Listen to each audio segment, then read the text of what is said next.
কথায় বলে age is just a number, একেবারে তাই। বয়স যেন শুধুমাত্র একটি সংখ্যা, আর এটি প্রমাণ করলো এবার এক অবসরপ্রাপ্ত শিক্ষক। ৭৫ বছর বয়সে নিজের বাড়িতেই তৈরি করলেন মিনি মিউজিয়াম।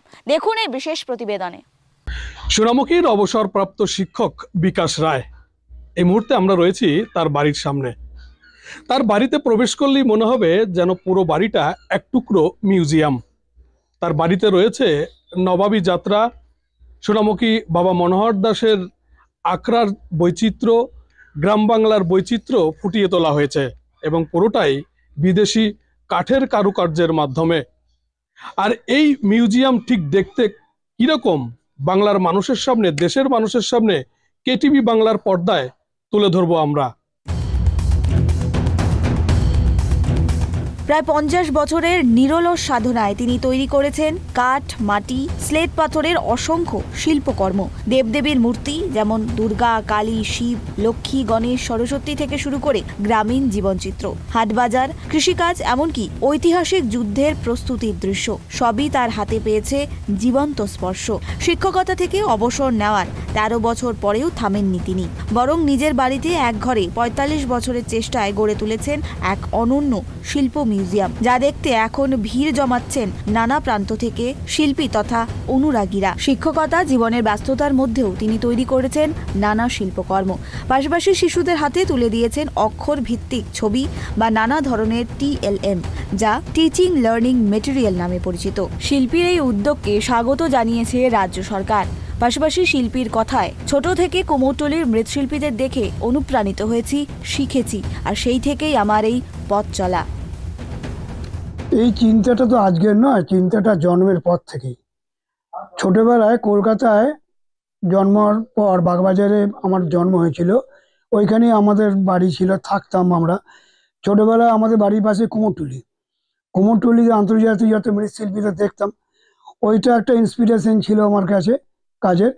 আর দ্বিতীয় কথা কি, আমি ছোটবেলায় ছবি আঁকতাম, মানে এত সহজভাবে। মা রান্না করছে, মায়ের সাঁড়াশি, মায়ের খুন্তি, মায়ের কড়াই, এসব দেখে দেখে আঁকতাম। সেই আঁকাটা আস্তে আস্তে আস্তে আস্তে বিরাট নেশা চলে এলো, এবং সেই আঁকাটা ধরো আমি ক্লাস 1-2 পড়তাম, তখন থেকে আঁকার যে নেশা এখনো চলছে। তো এই শিল্প কাজে সত্যি আমার কোনো গুরু নেই। আমি শিখেছি রাস্তায় যেতে যেতে কেউ হয়তো কাঠের কাজ করছে, বাটালিদের ধার দিচ্ছে বা কিছু কাটছে, এইটা হচ্ছে আমার একমাত্র দেখার। ডাইরেক্ট কোনো আমার শিল্প গুরু এই ব্যাপারে নেই। শিল্প কাজে বিকাশবাবুর কোনো গুরু না থাকলেও শিল্পীর স্বীকৃতি যেন কম নয়। বিকাশ রায়ের তৈরি দুর্গামূর্তি সপরিবারের চিত্র দেখে তৎকালীন রাজ্যপাল নুরুল হাসান সোনামুখী BJ হাই স্কুলে সুবর্ণ জয়ন্তী অনুষ্ঠানে তাকে প্রশংসাপত্র দান করেছিলেন। শুধু তাই নয়, সঙ্গীতেও বিকাশবাবুর রয়েছে বিশাল দক্ষতা। গিটার, বেহালা, মাউথ অর্গান সহ একাধিক যন্ত্র বাজান এবং এলাকার ছাত্রছাত্রীদের শেখান তিনি। হ্যাঁ, 1987 সালে সোনামুখী বিজয় স্কুলে যে শতবর্ষ অনুষ্ঠানটা হয়, সেখানে রাজ্যপাল, মাননীয় রাজ্যপাল ডক্টর নুরুল হাসান, উনি খুব সন্তুষ্ট হয়েছিলেন আমার এই স্লেট পাথরের কাজটি দেখে, এবং উনি দাঁড়িয়ে জিজ্ঞাসা করেছিলেন অনেকে যে এটা মাধ্যমটা কি। উনি বুঝতে পারেননি মনে হয়। তারপরে উনি জানার পরে উনি খুব আমাকে প্রেজ করে গেছেন।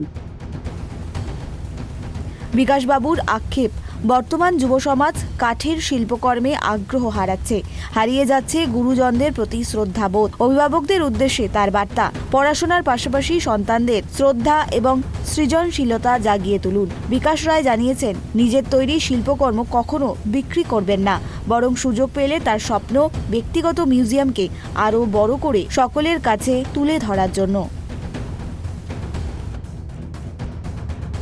বিকাশবাবুর এক টুকরো মিউজিয়ামের অন্দরমহল থেকে এতক্ষণ সেই ছবিটাই তুলে ধরলাম কেটিভি বাংলার পর্দায়। বাঁকুড়ার সোনামুখী থেকে সঞ্জীব মল্লিক, কেটিভি বাংলা।